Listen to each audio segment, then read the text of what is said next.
منهما رجالا كثيرا ونساء واتقوا الله الذي تساءلون به والأرحام إن الله كان عليكم رقيبا يا أيها الذين آمنوا اتقوا الله وقولوا قولا سديدا يصلح لكم أعمالكم ويغفر لكم ذنوبكم ومن يطع الله ورسوله فقد فاز فوزا عظيما أما بعد فإن خير الحديث كتاب الله وخير الهدي هدي محمد صلى الله عليه وسلم وشر الأمور محدثاتها وكل محدثة بدعة وكل بدعة ضلالة وكل ضلالة في النار. أعوذ بالله السميع العليم من الشيطان الرجيم من همزه ونفخه ونفثه. بسم الله الرحمن الرحيم. يا أيها الناس كلوا من الطيبات واعملوا صالحا إنا بما تعملون خبير. وقال في مقام آخر يا أيها الذين آمنوا اتقوا الله وذروا ما بقي من الربا إن كنتم مؤمنين. رب اشرح لي صدري ويسر لي أمري واحلل عقدة من لساني يفقهوا قولي. سبحانك لا علم لنا إلا ما علمتنا إنك أنت العليم الحكيم. وبعد.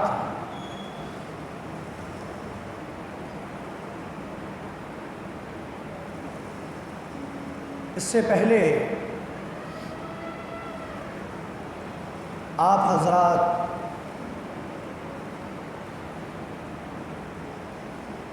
جمعوں کے خطبوں کو سماعت فرماتے آ رہے ہیں، جن میں آپ نے عقیدے کی بحثیں سنی ہوں گی، مسائل کے اوپر، فضائل کے اوپر، عبادات کے اوپر علماء اکرام سے گفتگو سنی ہوگی۔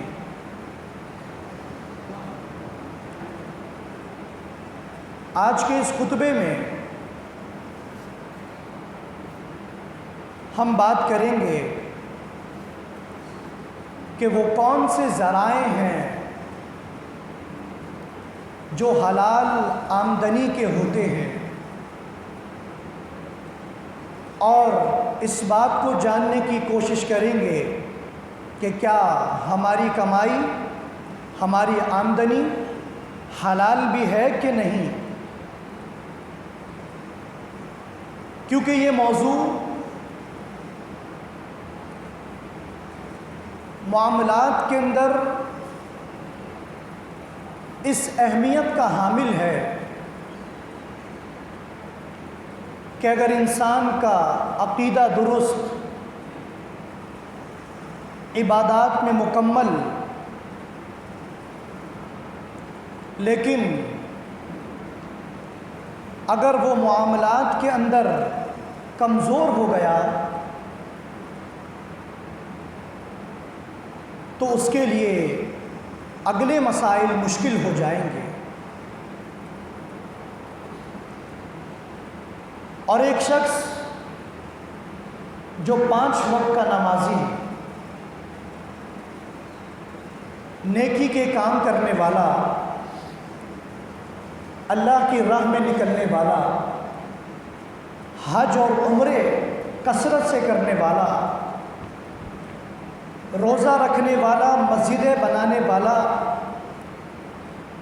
آپ اس شخص کے بارے میں کیا گمان رکھتے ہیں کہ اتنی عبادتیں کرنے والا لیکن صرف اور صرف اس کا مال، اس کی کمائی حرام کی ہو، تو آپ کا کیا خیال ہے کہ اس کی عبادتیں قبول ہوں گی؟ صحیح مسلم کی روایت، نبی علیہ الصلوۃ والسلام نے فرمایا، ایک شخص دور دراز سفر کر کے اپنے لباس کو اور اپنے آپ کو گرد و غبار سے آلودہ کر کے اللہ رب العزت کے سامنے خشوع اور خضوع کے ساتھ حج کے تمام ارکان، تمام واجبات کو ادا کر کے اپنے دونوں ہاتھوں کو اللہ رب العزت کے سامنے پھیلائے ہوئے اللہ سے دعائیں کرتا ہے، پکارتا ہے، خانہ کعبہ کے اندر موجود ہے، بلد حرام کے اندر موجود ہے، حرمت والا مہینہ ہے، لیکن وہ یا ربی کی صدائیں لگاتا ہے، اور اللہ اس کے جواب میں کیا کہتا ہے؟ اللہ فرماتا ہے اے میرے بندے، تیری پرورش حرام کی، تیرا لباس حرام کا، تیرا رزق وہ حرام کا، تیرا سفر حرام کا، فَأَنَّا يُسْتَجَابُ لَهُ، تو کیسے تیری دعا کو شرف قبولیت بخشا جا سکتا ہے؟ تو میرے دوستوں عزیزوں،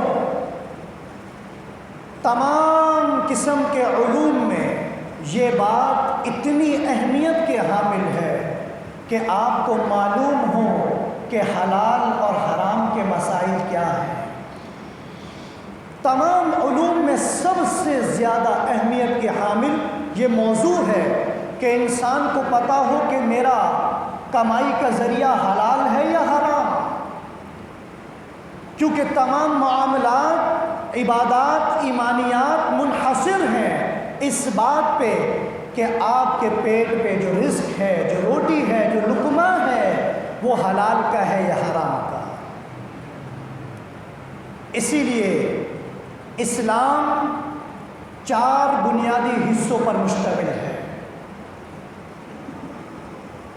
پہلا ایمانیات، جس کے اندر ہم اللہ رب العزت کے بارے میں جانتے ہیں، ربوبیت، الوہیت اور اسماء و صفات کے بارے میں پڑھتے ہیں، عقیدے کی بحثوں کو ہم ایمانیات کے اندر جانتے ہیں۔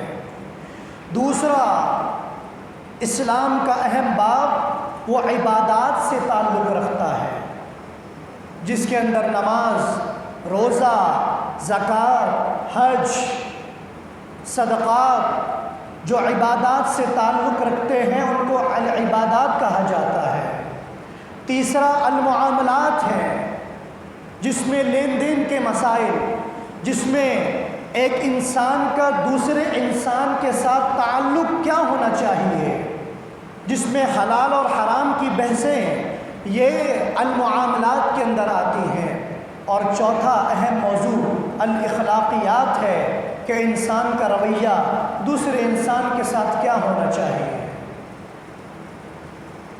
آپ اس بات سے اندازہ لگائیے کہ اللہ رب العزت نے قرآن مجید میں انبیاء کو بھی مخاطب کر کے فرمایا، کلوا من الطیبات، اے انبیاء کی جماعت، اے نبی آپ بھی رزق پاک حلال کھائیے اور اچھے اعمال کیجئے، کیونکہ جب رزق حلال ہوگا تو اعمال بھی اچھے ہوں گے، اور رزق حرام ہوگا تو اعمال بھی حرام ہوں گے۔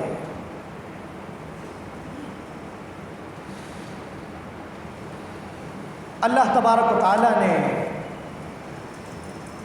قرآن مجید اور احادیث نبویہ کے ذریعے ہمیں معاملات کی تفصیلاً بحث سکھائی اور فرمایا وَأَحَلَّ اللَّهُ الْبَيْعَ وَحَرَّمَ الرِّبَا، اللہ نے تجارت کو حلال کیا ہے اور سود کو حرام کر دیا ہے۔ اور اللہ تبارک و تعالیٰ نے قید لگا دی، حلال اور حرام بیان کر دیے۔ نبی علیہ الصلوۃ والسلام نے فرمایا الحلال بین والحرام بین، لوگوں جان لو حلال سارے کے سارے معاملات بیان کر دیے گئے ہیں، والحرام بین، اور حرام بھی بیان کر دیا گیا ہے، وَبَيْنَهُمَا أُمُورٌ مُشْتَبِهَاتٌ، اور ان دونوں کے درمیان کچھ ایسے معاملات ہیں جو بیان نہیں کیے گئے، بس کیا کرنا ہے، فَمَنِ اتَّقَى الشُّبُهَاتِ فَقَدِ اسْتَبْرَأَ لِدِينِهِ وَعِرْضِهِ، فرمایا جو شخص ان شبہات سے بچ گیا گویا کہ اس نے اپنے دین کو اور اپنے عزت اور آبرو کو محفوظ کر لیا، اور جو شخص ان شبہات میں پڑ گیا کہ یہ حلال ہے یا حرام ہے، ان شبہات میں پڑ گیا تو گویا کہ اس نے دین کو بھی کھو دیا، عزت کو بھی کھو دیا، اپنی آبرو کو بھی کھو دیا۔ ایسا شخص، اس شخص کی مثال ایسی ہے کہ اپنے غنم کو، اپنے چرواہے کو، اپنے بھیڑ بکریوں کو ایسی جگہ سے لے کے جا رہا ہو جہاں اس کی زمین کی انتہا ہو اور دوسرے شخص کی زمین کی ابتدا ہو سکتا ہے کہ اس کی بھیڑ بکریاں دوسرے شخص کی زمین سے کچھ غلہ کھا جائیں اور تم حرام میں واقع ہو جاؤ۔ اور پھر فرمایا کہ لوگوں جان لو، الا ان لکل ملک حما، ہر بادشاہ کی حدود ہوتی ہے، ہر بادشاہ کی ایک باؤنڈری وال ہوتی ہے، حدود ہوتی ہے جس سے اس کی رعایا تجاوز نہیں کر سکتی۔ تجاوز کیا جائے گا بادشاہ اس کو پکڑ لے گا۔ اسی طرح اللہ کی بھی حدود ہیں، اور اللہ کی حدود کیا ہیں؟ الا ان حدود اللہ محارم، او کما قال علیہ الصلوۃ والسلام، فرمایا اللہ کی حدود کیا ہیں؟ اللہ کی حدود وہ حرام کردہ چیزیں ہیں جن کو اللہ تبارک و تعالیٰ نے حرام کر دیا ہے۔ تو حلال و حرام اتنا سنگین معاملہ، اسی لیے حضرت عمر فاروق رضی اللہ عنہ فرمایا کرتے تھے کہ لوگوں لا یبیع فی سوقنا الا من تفقہ فی الدین الا واکل الربا، فرمایا ہمارے بازار میں کوئی ایسا تاجر آ جائے جس کو حلال اور حرام کے معاملات پتہ نہ ہو، اس کو چاہیے کہ وہ ہمارے بازار سے نکل جائے۔ یہ عمر کا بازار ہے، عمر کے بازار میں ہر وہ شخص جس کو حلال و حرام کی تمیز نہیں، اس کو تجارت کرنے کی اجازت نہیں۔ حالانکہ تجارت حلال ہے، لیکن حضرت عمر فاروق رضی اللہ عنہ نے حکم صادر کر دیا کہ پہلے جاؤ حلال و حرام سیکھ کر آؤ، پھر تجارت کرو۔ کیوں؟ اگر ایسا نہ کیا تو تم ربا، سود کے اندر واقع ہو جاؤ گے۔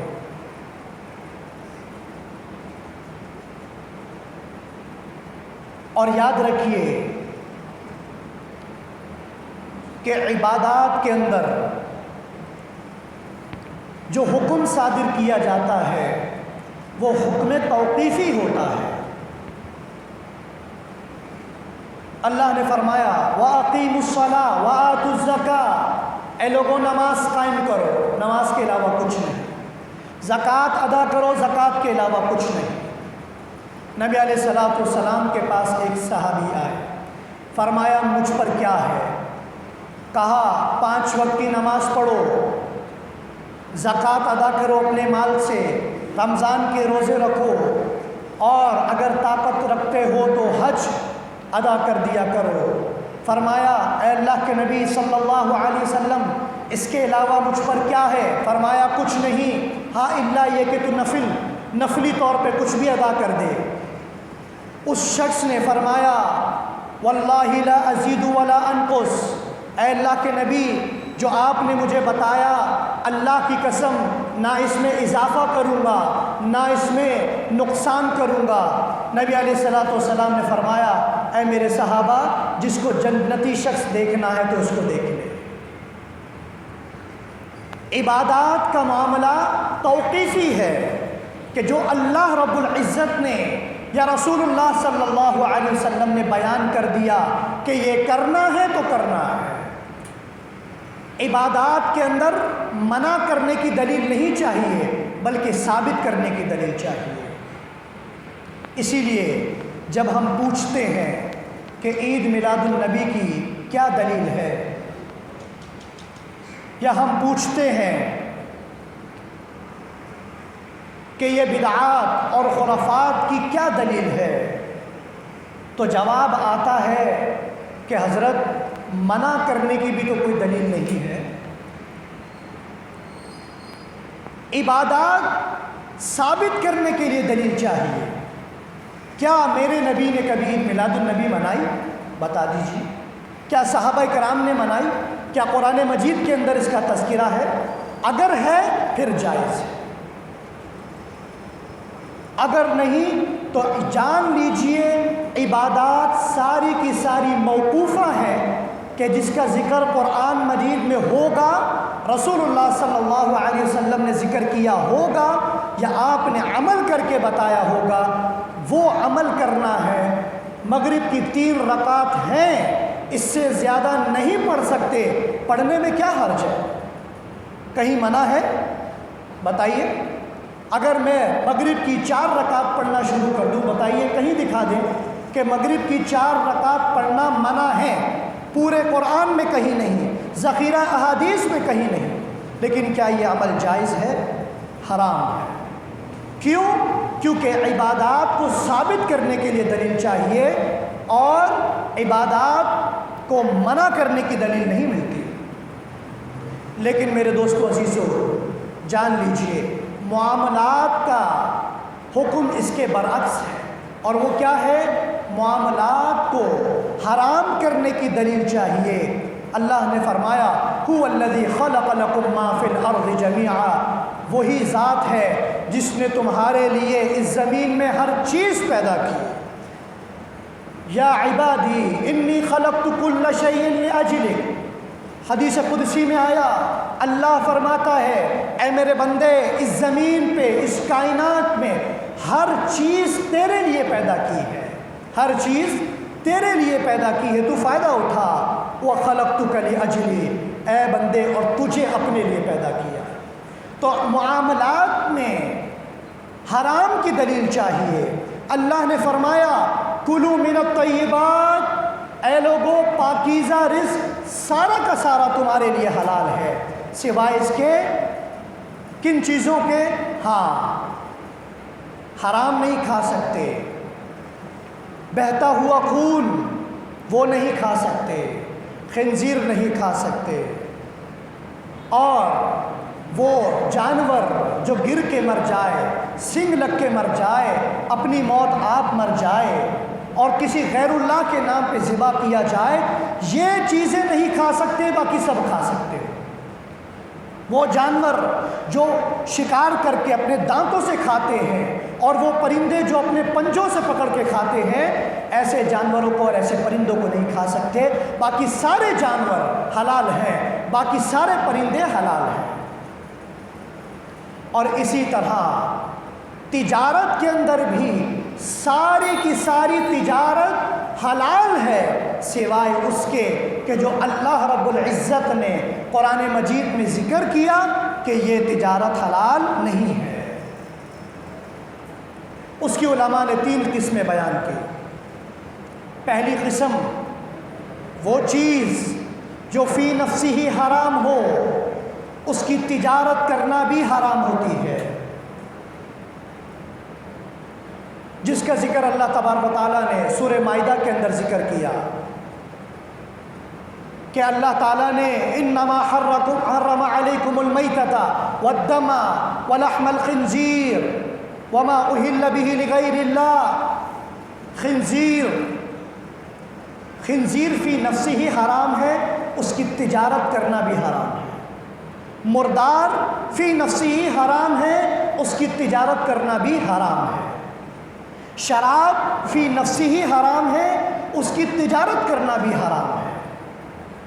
تو جو چیزیں فی نفسی ہی حرام ہو، سود فی نفسی ہی حرام ہے، تو اس کی تجارت کرنا، اس کے ساتھ معاملات کرنا، سود کے کسی بھی حصے میں شامل ہونا حرام ہے۔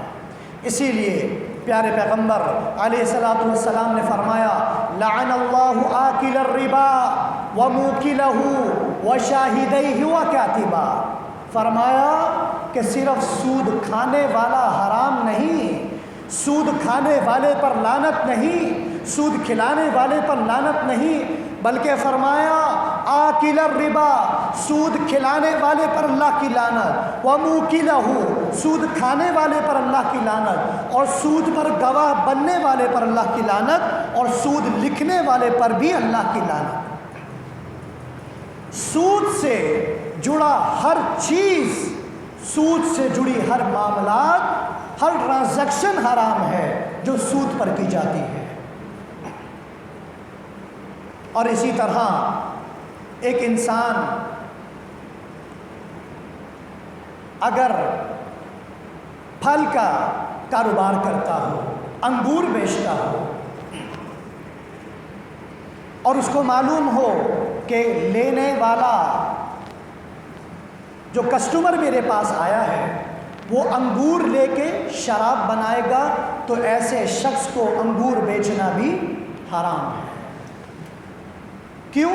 کیونکہ آپ حرام کا سبب بن رہے ہیں۔ تو اللہ تبارک و تعالیٰ نے یہ نہیں فرمایا کہ زنا مت کرو، بلکہ فرمایا وَلَا تَقْرَبُوا الزِّنَا۔ اللہ نے حرام کو منع کیا، بلکہ حرام کے تمام راستوں کو بھی بند کر دیا۔ فرمایا جو راستہ حرام کی طرف لے کے جاتا ہے وہ بھی حرام ہے۔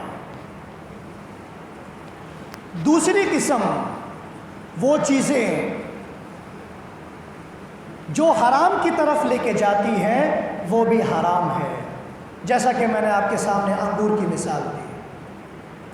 اور تیسری قسم اگر وہ کسی ذریعے سے حرام میں شامل ہو جائے یا اس کے اندر شک اور شیبہ آ جائے، اس کی تجارت کرنا بھی حرام ہے۔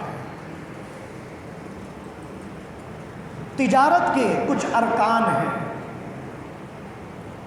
اس کے اندر ضروری ہے کہ جب آپ کوئی چیز بیچیں یا خریدیں تو ایجاب و قبول ہونا چاہیے۔ یہ کانٹریکٹ، یہ عقد اس وقت طے پاتا ہے کہ جب خریدنے والا بولے کہ میں اپنی یہ چیز اتنے پیسوں میں بیچتا ہوں، اور خریدنے والا یہ بولے کہ میں اتنے میں خریدتا ہوں۔ ایجاب و قبول ضروری ہے، رضامندی ضروری ہے۔ ایسا نہ ہو کہ ایک بیچنے والا اپنی چیز کو بیچنے پہ مجبور کر دے کہ میں اتنے میں ہی بیچوں گا، آپ کو خریدنا ہے یا نہ خریدے۔ یہ لازمی ہے کہ دونوں کی رضامندی ہونی چاہیے۔ ایجاب و قبول کا عمل لازمی ہے کہ جب بیچنے والا اپنی زبان سے بولے یا آگے اپنے عمل سے پیش کر دے تو تجارت کا عقد مکمل ہو جاتا ہے۔ اسی طرح دوسری شرط تجارت کے اندر یہ ہے کہ بیچنے والا جو چیز بیچ رہا ہو وہ اس چیز کا مالک ہو۔ ایسا نہ ہو کہ چیز کسی اور کی دکان پہ اور میں بول دوں ہاں یہ کپڑا میرا ہے، یہ گھر میرا ہے، یہ چیز میری ہے، میں آپ کو اتنے کی بیچوں گا۔ یہ بیع، یہ تجارت حرام ہے، کیونکہ اللہ کے نبی صلی اللہ علیہ وسلم نے فرمایا لا تبع ما لیس عندک، اے اللہ کے بندے اس چیز کی تجارت نہ کر جو تیرے پاس موجود نہ ہو۔ اسی طرح نبی علیہ الصلوۃ والسلام نے فرمایا کہ جس چیز کو حرام کر دیا گیا، ان اللہ حرم بیع المیتہ والخمر والاصنام، اللہ تعالیٰ نے مردار، شراب اور بتوں کی تجارت کو حرام کر دیا ہے، اور اسی طرح اس کی تجارت، اس کے منفعت اور اس کے پروفٹ کو بھی حرام کر دیا ہے۔ صحابہ نے کہا اے اللہ کے نبی صلی اللہ علیہ وسلم یہ بتائیے کہ مردار کی چربی جس کو ہم کشتیوں کو دہن کرنے میں، کشتیوں کو پختہ کرنے میں اور گھروں کو پختہ کرنے میں استعمال کرتے ہیں، چربی تو حرام نہیں، اس کے بارے میں کیا حکم ہے؟ نبی علیہ الصلوۃ والسلام نے فرمایا لا ہوا حرام، جو چیز فی نفسی ہی حرام ہے اس کا ہر قسم کا استعمال وہ بھی حرام ہے۔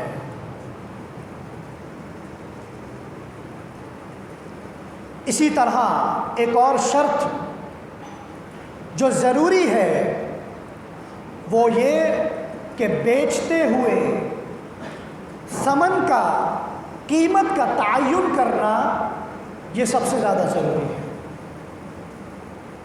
ایسا نہ ہو کہ آپ بول دیں کہ جو قیمت آپ کو معلوم ہے، آپ کو پسند ہے، وہ آپ لگا دیں اور مجھے قبول ہے۔ شرط یہ ہے کہ رضامندی دونوں طرف سے ہونی چاہیے۔ قیمت کا تعین کرنا تجارت کے وقت بہت ضروری ہے، ورنہ جہالت کی وجہ سے انسان غرر میں مبتلا ہو جاتا ہے، دھوکے میں مبتلا ہو جاتا ہے، اور نبی علیہ الصلوۃ والسلام نے غرر کی بیع کو حرام قرار دیا۔ اور یہ تجارت کرنا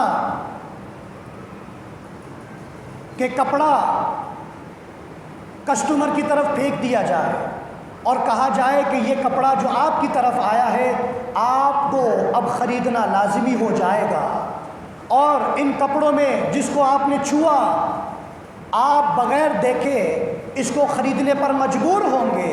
نبی علیہ الصلوۃ والسلام نے ان تمام قسم کی تجارت کو حرام قرار دیا۔ زمانہ جاہلیت میں اس کو بیع الملامسہ والمنابذہ کہا جاتا تھا۔ یہ اس وقت بھی حرام تھی اور آج بھی حرام ہے۔ اسی طرح نبی علیہ الصلوۃ والسلام نے کچھ مواقع اور کچھ مکان ذکر کیے ہیں جہاں پہ تجارت کرنا حرام ہے۔ اس میں سے پہلا موقع نبی علیہ الصلوۃ والسلام نے فرمایا، احادیث سے ہمیں ملتا ہے کہ جس شخص کے اوپر جمعے کی نماز واجب ہو اور جمعے کی اذان کہہ دی جائے اس شخص پہ تجارت حرام کر دی جاتی ہے۔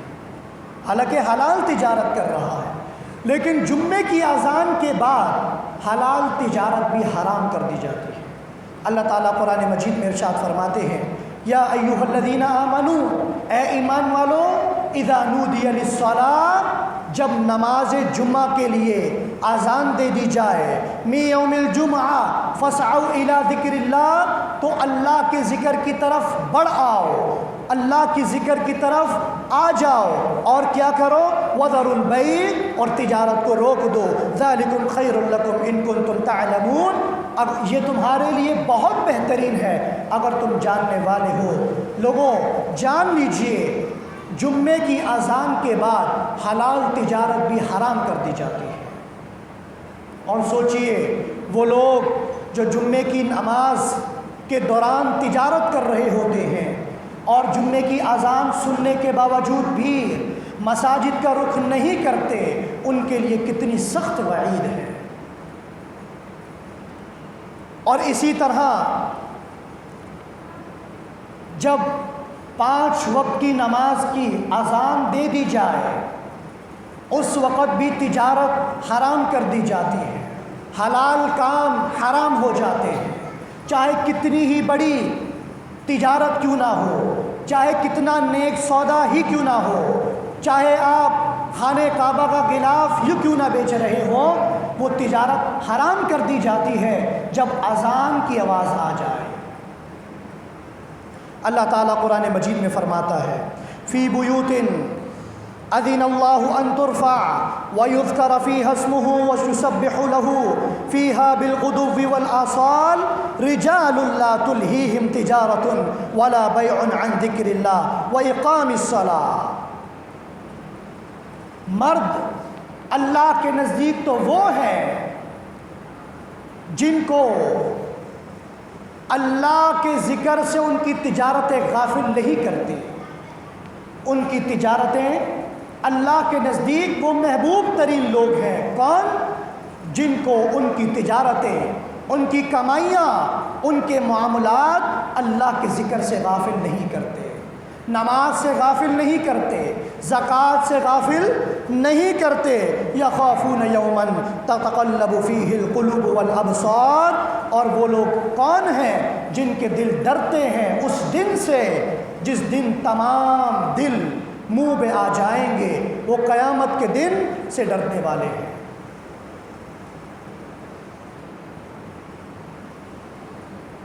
دوسری چیز، ہر وہ تجارت، ہر وہ لین دین جو اللہ کی معصیت کی طرف لے کے جائے، وہ تجارت بھی حرام ہے۔ اللہ تبارک و تعالیٰ نے فرمایا وَلَا تَعَاوَنُوا عَلَى الْإِثْمِ وَالْعُدْوَانِ، اے لوگوں گناہ اور اللہ کی عداوت پر ایک دوسرے کی مدد نہ کرو۔ تو اگر آپ کو معلوم ہو کہ یہ چیز حرام میں استعمال ہوگی، اگر آپ کو معلوم ہو کہ یہ چادر جو میں بنا رہا ہوں یہ کسی شرکیہ عمل میں استعمال ہوگی، تو ایسی تجارت کو بیچنا، ایسے شخص کو وہ چادر بھی بیچنا حرام ہو جائے گا۔ حالانکہ چادر بیچنا حلال ہے، لیکن اگر آپ کو معلوم پڑ جائے کہ وہ شرکیہ کام میں استعمال ہو رہی ہے تو وہ بھی حرام ہو جائے گی۔ شریعت نے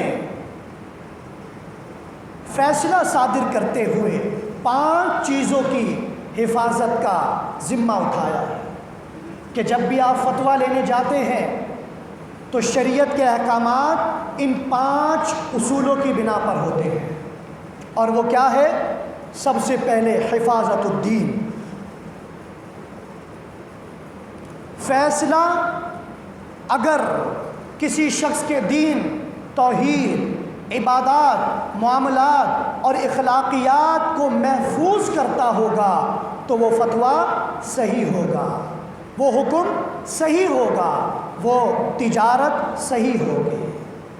اگر اس تجارت میں آپ کا دین محفوظ ہے، سامنے والے کا دین محفوظ ہے، تو سمجھ جائیے وہ تجارت صحیح ہے، ورنہ وہ حرام ہے۔ دوسری قسم، شریعت نے انسان کی جان کو سب سے زیادہ فوقیت دی ہے۔